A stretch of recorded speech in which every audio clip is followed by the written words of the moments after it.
This is our 11th annual Walk for Life for suicide prevention and depression awareness. As I said, we've been doing this for 11 years now, and we're hoping for a fantastic turnout today.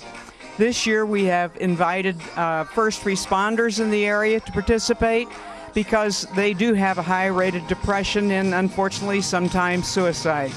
And of course we want all other people to participate. We'll have a good turnout from the Key Clubs and other students in the school district and people from the community.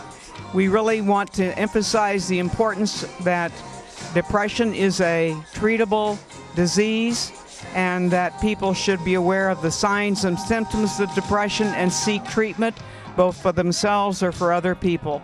We certainly do not want people to suffer from depression and certainly not get to the point where they feel like they must end their own lives.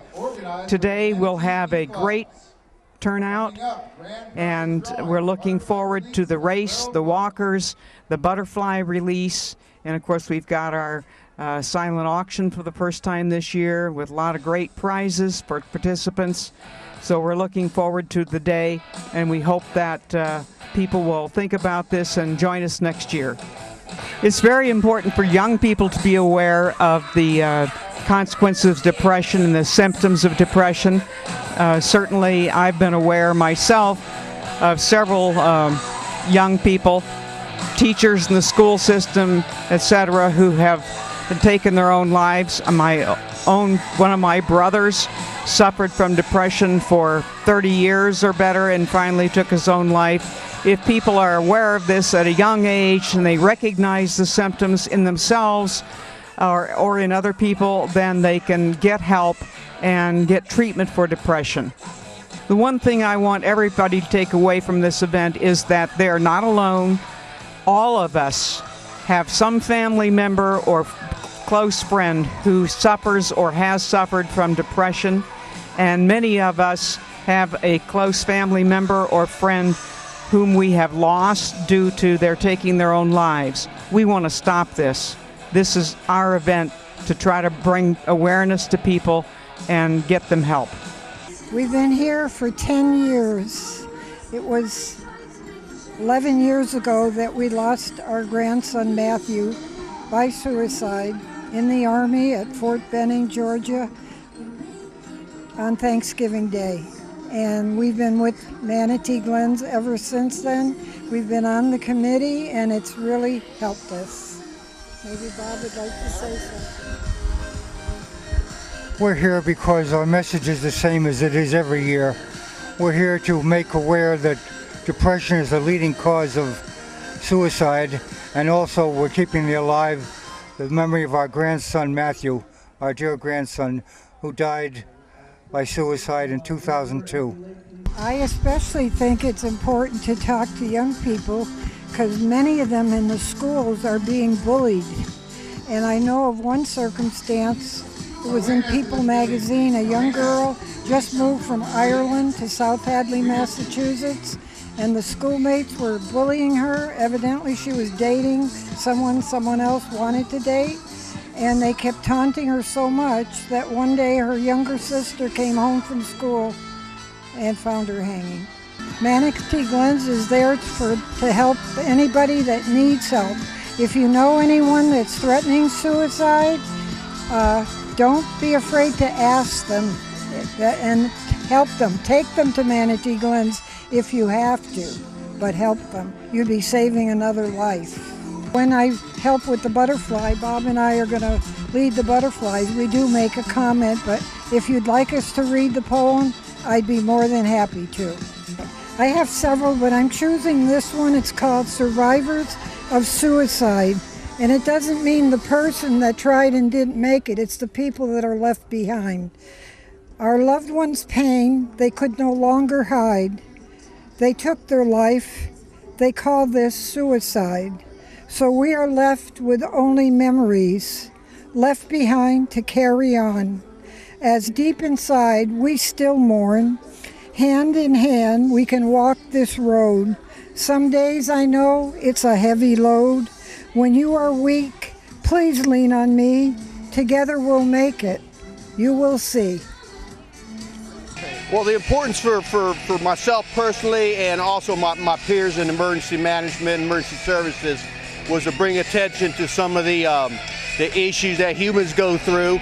It doesn't make any difference who, whether it be in public safety or the general public. Life is a burden sometimes, and and people need help, an ear, so to speak. So that interested me, being in the profession and helping my folks. Some of the different, I'm more in a support role with my position, so we support the folks that go out there in the street that see things that most people don't see in a lifetime.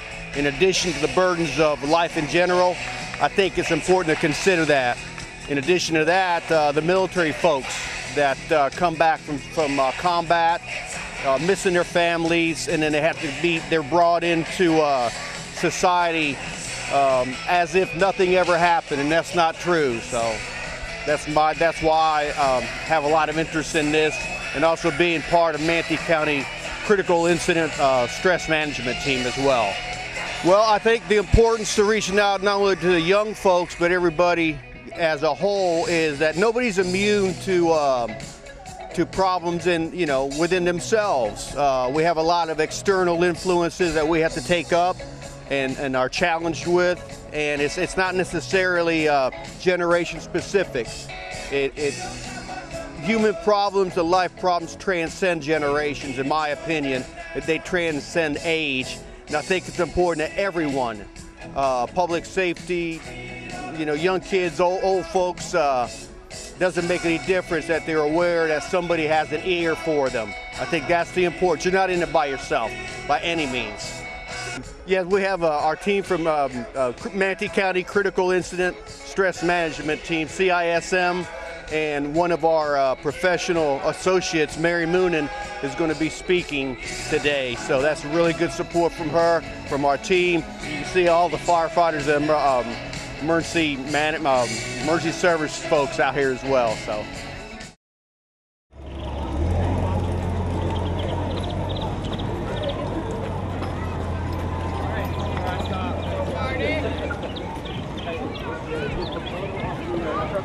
Wait till it comes back. I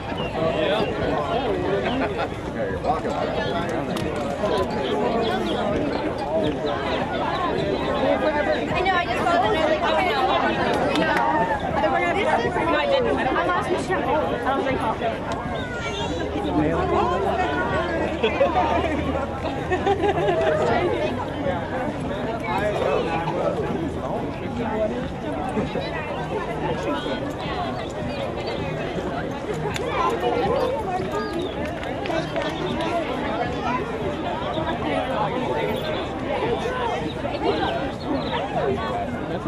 Goes on TV too. Wave. I saw Hunter's little back. Shut up.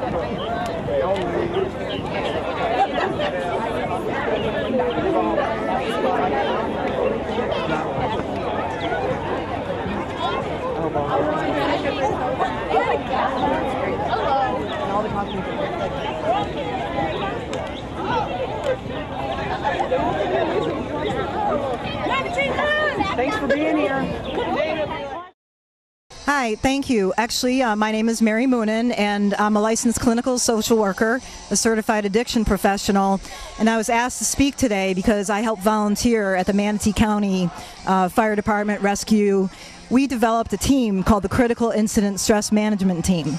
Many years ago, they didn't have such a thing going on, and I was thinking, well, what do we do for the people that are responding to the calls that we have to experience? We help other people, but what about these guys? So they hadn't had anything going on for a couple years. I went and got my master's at USF, and then after that, I decided we need to create a team. So with me and Lisa Combach, Alabetto, a bunch of us got together, and we created a team, and over the past 2 years, we've been very successful. We've gotten the chief's approval, which was awesome, and we were able to go out on 24/7 calls. So we are available. We are free of charge. We only volunteer our time. No one gets paid. We've got a couple other mental health professionals. And what we do is we try to teach the peers how to go out and help their own. because most of the crew in the firefighting, the law enforcement, EMS, and dispatch, they only want to talk to people among their own or that know their own situations. And they're very tough and very proud people. And we want to make sure that they have the confidentiality and the services available to them. So I am really glad you asked about that. It's one of the things I wanted to hit on today when I was speaking, is that we've got all these kids. Now they're living in a wild world. They've got cyberbullying going on. These kids are killing themselves. Back in my day, you know, if there was a bully on the playground, we might get beat up, a black eye, we might get pushed, or we might have someone just, you know, gossip about us, which would be bad enough as it is. But now we've got all of our mistakes and everything that they've ever done that's going to go out and become viral. So I cannot imagine having my personal photos or be sexually assaulted and having people film that with their phone cams these days. It's beyond my comprehension. So we really need to reach out to the young people here. They're under so much pressure. There's so much drug and alcohol addiction going on. We've got kids that are dropping like flies from overdosing on OxyContin. It's just beyond my comprehension. So I really want to let the young people know that we are here for them. I want the teachers to know that we will not put up with the bullying.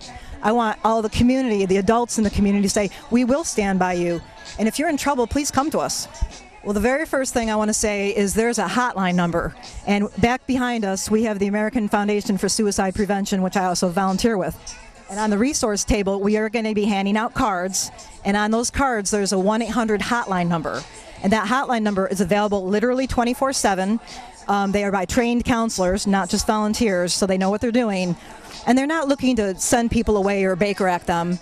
You can call even if you're just simply feeling depressed. You don't have to let it get to the point where you want to put a gun to your head or a knife to your wrist. So I carry those wallet cards with me almost everywhere I go. And I have them in my purse, and I give them out, and I say, please, if you don't know what to do to help somebody, you got a card with you. All you got to do is look at it and help the person get the hotline number. And that alone could save a life. My biggest message is please don't ever, ever quit before the miracle. Part of what I'm speaking about today is my girlfriend and how she died. And it's very emotional for me. I lost her when I was only 24 years old. We were in the same age category. We were going to go to school together. We had plans. And that she wasn't a coward. People say, oh, people die by suicide. They take the easy way out. Well, there wasn't an easy way out. She was a victim of sexual abuse and had been abused for years. And when she had a breakup, she thought it was the end of the world. And we've got kids today, you know, especially they think it's their first love. It's never going to be the same. That's no reason to be doing anything to hurt yourself. There's a lot of great people out here. You've got friends, you got people to support. But most of all, I say don't give up before the miracle happens, because I will tell you that my friend would still be here alive today if she had just waited 2 days. And the reason I can say that is her boyfriend wanted to get back together with her, and it was too late. So we don't know what's going to happen tomorrow. None of us really know what's going to happen 10 minutes from now. Don't give up. Seek help. And you've got a whole community. You can look around and see there's a lot of people that care for you.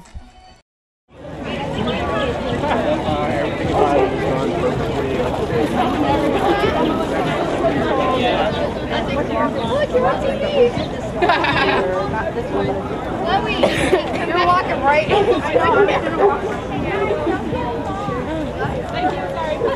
Sorry. Hi, Charles. I just wanted to do a mile for her.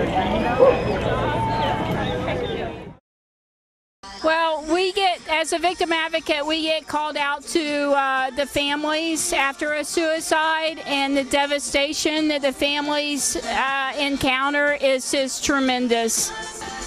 I think it's really important for the community to have the awareness because we tend to kind of put it in the corner somewhere, and I think it's really good for the young people to know what's going on and to be able to come out and support a good cause. He actually goes to court with sexual battery juvenile victims. He goes on the stand, and we use him for different things. Other victims, he's gone into court with homicide, just in the courtroom with the families of the homicides. He's just a little different loving support. And he also works for crime prevention. That's as a kind of a promotion of preventing crime as well. Oh, he is. Not only for the public, but for the staff at the sheriff's office as well. And the staff everywhere else. I take him into Manatee Glens, and they just love him. wonderful. I've been with Manatee Glens for 21 years, so I've been with all the Walk for Lives, and to see it expanding, to know that we're reaching more and more children and teenagers who are going to carry this message of hope into the future is the wonderful thing. Also this year to have the involvement of the early responders, it just increases the impact on the whole community, and I'm so grateful for their involvement. I really want people to know that there is hope, that they can get treatment, that early treatment works, and that there is a future. Never let people be without hopes, and as long as Manatee Glen is here, then there's hope for families in the community. I want to just say just one thing about Marie and Bob. Marie and Bob celebrated their 60th wedding anniversary this year. And 60 years is a long time. And that's a great thing, but I think the greatest thing that Marie and Bob have done over those 60 years is to share their story and to be a part of this movement of suicide prevention. You see, they lost a grandson in the military to suicide. And they have taken on this cause and have been an influence and a major part of this walk for many years. And so Marie would like to read a poem, and then all of the survivors behind us have butterflies, and our key clubs are going to be handing out bubbles to all of you out in the audience. And Marie is going to read her poem, and then she is going to lead us then in our butterfly release. Thank you. I'm Marie Overgaard, and this is my husband Bob. We are also survivors. In a little while, we will be leading you in the release of bubbles and butterflies in memory of our loved ones who died by suicide. I will also be reading a beautiful butterfly poem by Jill Haley. Before you release this butterfly in honor of me, know that I am with you and always will be. Hold a hand, say a prayer, close your eyes and see me there. Although you may feel a bit torn apart, please know that I'll be forever in your heart. Your signal to release your butterfly will be when you see Bob release a group of butterflies from the stage. And I will say, go butterfly, go.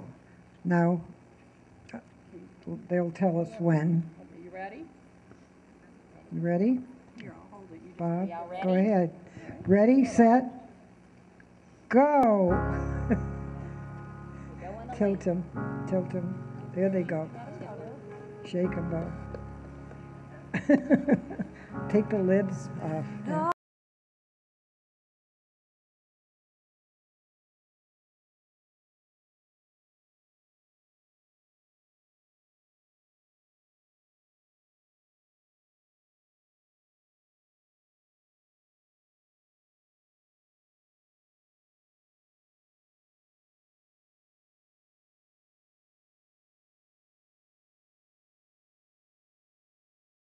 Watch for just a moment and watch the butterflies and have just a moment of silence.